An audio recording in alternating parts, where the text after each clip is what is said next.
یہ کیفیت کیسے ملتی ہے؟ مجھے کہنے لگا تو نے لینی ہے؟ میں نے کہا تو کہنے لگا تو بھی گنبد خضرا والے نبی کا کلمہ پڑھ جا، تو بھی رسول اللہ کا کلمہ پڑھ جا۔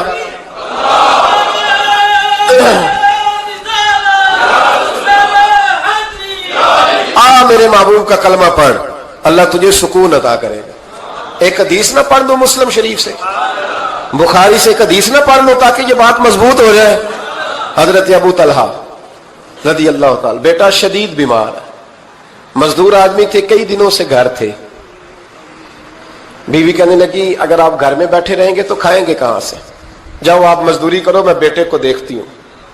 ابو طلحہ مزدوری کرنے چلے گئے، شام کو آئے تو بیٹا فوت ہو چکا تھا۔ عورتیں بے حوصلہ ہوتی ہے نا اکثر، پر بیوی نے سفید کپڑا ڈال کے کمرے میں رکھ دیا۔ بیٹا، ماں اور بیٹا کو ناپ تک ہے رشتہ، بیٹے میں سفید چادر ڈال کے کمرے میں رکھ دیا۔ حضرت ابو طلحہ انصاری آئے، بیٹے کا کیا حال ہے؟ کہنے لگی اللہ کی رحمت میں ہے۔ اللہ کی، کیسا جملہ ہے؟ اللہ کی رحمت میں ہے۔ خامد نے کھانا کھایا، بیوی سے ملنے کو دل کیا تو ملاقات ہوئی، فارغ ہو کے بیٹھے تو خاتون اٹھ کے نا خامد کے قریب گئی، اس کا ہاتھ تھاما، کہنے لگی نبی کریم علیہ السلام کے صحابی ہو، ایک مسئلہ دریافت کرنا تھا، بتاؤ گے؟ کہ پوچھو۔ کہنے لگی اگر کوئی آپ کے پاس امانت رکھوائے اور پھر اپنی امانت واپس مانگے تو کیا کرو گے؟ حضرت ابو طلحہ کہنے لگے پوچھنے والی کیا بات ہے، جس کی امانت ہے واپس کر دیں گے۔ اب زوجہ روئی، اب صبر والی بی بی روئی، اب ماں روئی، آنسو ٹپکے، آنچل سے پوچھ کے کہنے لگی ابو طلحہ وہ بیٹا بھی اللہ کی امانت تھا اور رب اپنی امانت لے گیا ہے، اٹھو غسل کفن کا بندوبست کرو۔ حضرت ابو طلحہ اٹھے، کامتے کامتے ہاتھوں سے غسل کفن دیا، مسجد نبوی میں پہنچے، محبوب کی بارگاہ میں عرض کیا تو رسول کریم فرمانے لگے تیرے اور تیری بیوی کے عمل سے اللہ بھی بڑا راضی ہے، اللہ کے رسول بھی بڑے راضی ہے اور اللہ تجھے برکت عطا کرے گا۔ صحابہ کہتے ہیں پھر اللہ نے انہیں 9 بیٹے عطا فرمائے، پھر اللہ نے انہیں، اللہ کی رضا پہ راضی رہنا سیکھو، اللہ کے قریب چلے جاؤ گے اللہ کی رضا پہ۔ حضرت سفیان ثوری دعا مانگ رہے تھے، یا اللہ راضی ہو جا، یا اللہ راضی ہو جا، یا اللہ راضی ہو جا، دعا مانگ رہے تھے۔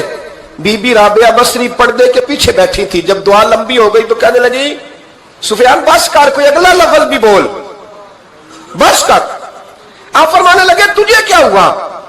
تو کہنے لگی تو کب سے کہہ رہا یا اللہ راضی ہو جا، یا اللہ راضی ہو جا، پہلے اپنے دل پہ ہاتھ رکھ کے بتا تو اللہ سے راضی ہے؟ تو راضی ہے اللہ سے؟ تو روز نہیں کہتا پیسے نہیں ہے میرے پاس مجھے دے، تو روز نہیں کہتا یا اللہ فلانی چیز کوئی نہیں دے، اے اللہ فلاں کو دے دیا مجھے کیوں نہیں دیتا معاذ اللہ، تو روز شکوے نہیں کرتا؟ فرمایا پہلے تو راضی ہو جا۔ ترمذی شریف کی حدیث ہے، میرے نبی کریم علیہ السلام نے فرمایا تم اللہ کے دیے ہوئے تھوڑے رزق پہ راضی ہو جاؤ، اللہ تمہاری تھوڑی عبادت سے راضی ہو جائے۔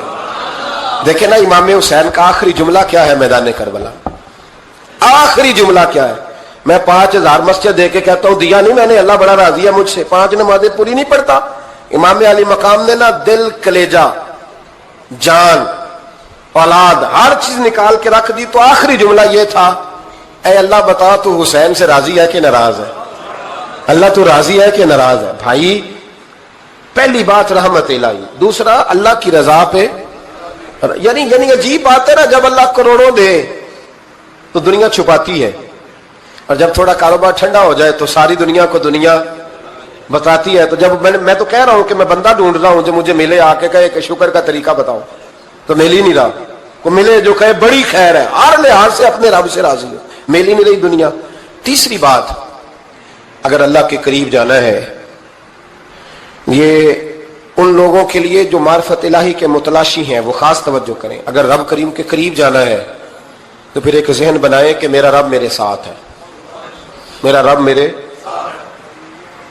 نحن اقرب الیہ من حبل الورید، اور درویش کہتے ہیں جے میں تینوں اندر جانا تو پھر مقید جانا، جے میں تینوں باہر جانا تے اندر کون سمانا، اندر بھی تو ہے تے باہر بھی تو، وچ بلا کون نمانا۔ پھر تصور کریں کہ اللہ میرے ساتھ ہے۔ حضرت جنید بغدادی رحمۃ اللہ علیہ کہتے ہیں میں نے اپنے مرشد سے کہا کوئی وظیفہ جو پڑھا کروں، تو فرمانے لگے جنید پڑھا کر کہ اللہ میرے ساتھ ہے اور اللہ مجھے دیکھ رہا ہے، یہ وظیفہ پڑھا کر۔ کیمرے لگا دیے ہر جگہ ہماری گورنمنٹ نے، کہتے ہیں کیمروں کی مدد سے پکڑا گیا، کیمروں کی مدد سے، مسجدوں کے دروازوں پہ کیمرے، ایئرپورٹوں پہ کیمرے، ریلوے اسٹیشن پہ کیمرے، بڑے بڑے جنرل سٹور پہ کیمرے، نیچے لکھا ہے خبردار کیمرے کی آنکھ آپ کو دیکھ رہی ہے۔ کیمرے کی آنکھ دیکھے تو لوگ گناہ نہیں کرتے، تو یہ کیوں نہیں سوچتے کہ رب ہمیں دیکھ رہا ہے؟ یہ تصور کیوں نہیں جمتا کہ رب ہمیں؟ اور اللہ فرماتے ہیں ولی من خاف مقام ربہ جنتان، جو اللہ کے سامنے کھڑے ہونے سے ڈر جائے گا نا، اللہ اسے 2 جنتیں عطا فرمائے گا۔ اللہ اسے ایک دفعہ اگر کوئی ڈر گیا اللہ کے سامنے کھڑے ہونے، کتنی دفعہ بولیں تو صحیح؟ اس پر ہمارے مفسرین نے لکھا ہے کہ کبھی زندگی میں ایسا ہو کہ گناہ پر ہمارا پورا قبضہ ہو گیا ہو، گناہ پورا قابو میں آ گیا، اب کوئی روکنے والا نہیں، تو فرمایا جو اس وقت اللہ کے خوف سے ڈر جائے گا اللہ اسے 2 جنتیں عطا فرمائے گا۔ امام شافعی رحمۃ اللہ علیہ کے زمانے میں نا ایک بادشاہ کا اپنی بیوی سے جھگڑا ہو گیا، تو وہ بھی ملکہ تھی، کسی بادشاہ کی بیٹی تھی، شہزادی تھی، اس نے بھی سخت جملہ کہا، کہنے لگی چل دور ہٹ جہنمی، معاذ اللہ۔ اب اس نے اپنے خامند کو جہنمی کہا تو کہا، وہ کہنے لگا اس کا خامند کہ اچھا تو مجھے جہنمی کہتی ہے، جا پھر اگر میں جنتی نہیں تو تجھے 3 طلاقیں۔ اب کیسے ثابت ہو کہ جنتی ہے کہ جہنمی ہے؟ کیسے پتہ چلے گا؟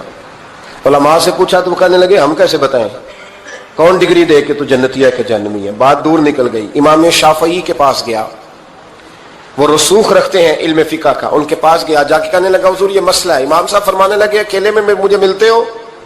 وہ اندر آیا، کچھ دیر گفتگو ہوئی تو امام صاحب فرمانے لگے لو جی یہ بندہ جنتی ہے، اس کی بیوی کو طلاق کوئی نہیں ہوئی، یہ جنتی ہے۔ اب کو پتہ ہے لوگ فتویٰ جلدی دے دیتے ہیں، کچھ لوگ خلاف تقریریں کرنے لگے کہ بادشاہ تھا تو امام صاحب نے بچا لیا ہے، کیسے آپ نے ڈگری دے دی کہ جنتی ہے جی؟ تو امام صاحب کہنے لگے تم بحث نہ کرتے تو میں بات پردے میں رہنے دیتا ہوں۔ سنو، میں نے بادشاہ کو تنہائی میں بلا کے پوچھا ہے کہ کبھی اللہ سے بھی ڈرے ہو؟ صرف اس لیے کہ اس وقت اللہ دیکھ رہا ہے۔ یہ نیت کبھی بندوں سے ڈر کے تو بندے بڑے گناہ نہیں نہ کرتے، کبھی اللہ سے ڈر کے بھی چھوڑا ہے؟ تو بادشاہ کہنے لگا بالکل چھوڑا ہے۔ میری ایک کنیز تھی بڑی خوبصورت، غریب گھر کی ملازمہ، غریب گھرانے کی تھی، ایک دن میں آیا تو میرے کمرے میں صفائی کر رہی تھی، معاذ اللہ میرا اس پہ دل آ گیا، میں نے دروازہ بند کر لیا۔ دنیا کی کوئی طاقت نہیں تھی، میرا اپنا محل تھا، مجھے کچھ دیکھ بھی لیتا تو کسی میں جرت نہیں تھی مجھے منع کرنے، اور میں چونکہ حکمران تھا اور مطلق العنان تھا کوئی شکایت بھی نہ کرتا، لیکن جب میں نے اس کی طرف ہاتھ بڑھایا تو اس نے ایک ہی لفظ کہا، کہنے لگی تو اللہ سے نہیں ڈرتا؟ تو اللہ سے نہیں ڈرتا؟ کہنے لگا کوئی نہیں تھا امام صاحب مجھے منع کرنے والا، کوئی نہیں تھا، لیکن جب اس نے کہا تو اللہ سے نہیں ڈرتا تو میں کانپنے لگا، میں نے اس سے معافی مانگی، غریب ملازمہ سے میں نے بادشاہ ہو کے معافی مانگی، میں نے معافی مانگی، پھر میں نے دروازہ کھولا، کہتے وہ چلی گئی۔ امام صاحب کہنے لگے اٹھ میرے سینے سے لگ۔ کہا حضور کیا ہوا؟ فرمایا جو تنہائی میں اکیلے میں ایک دفعہ بھی رب سے ڈر جائے اللہ اسے 2 جنتیں عطا فرمائے گا۔ تو جنتی ہے اس لیے کہ تو یار کبھی تو ایسا ہو، کبھی تو ایسا ہو بھولا گاہک ہمارے قبضے میں آ گیا ہو، ہم اپنا پورا اس پر تسلط رکھتے ہو پر ہم اللہ سے ڈر جائیں۔ کبھی ایسا ہو کہ کروڑوں روپیہ ہمارے تسلط میں، ہم چاہیں تو جتنا مرضی استعمال کریں لیکن ہم اللہ سے ڈر جائیں۔ حضرت عمر کا زمانہ تھا، ایک نوجوان صحابی کا بیٹا مسجد جایا کرتا تھا، بڑا نیک تھا، ایک عورت اس کو اپنی طرف بلانے لگی، لبھانے لگی، نوجوان تھا، ایک دن دل آ ہی گیا بی بی پہ، عشاء کی نماز پڑھ کے اس کے گھر کی طرف جا رہا تھا کہ کسی قاری صاحب نے آیت پڑھ دی ولی من خاف مقام ربہ جنتان، جو اللہ کے سامنے کھڑے ہونے سے ڈرے گا رب 2 جنتیں عطا کرے۔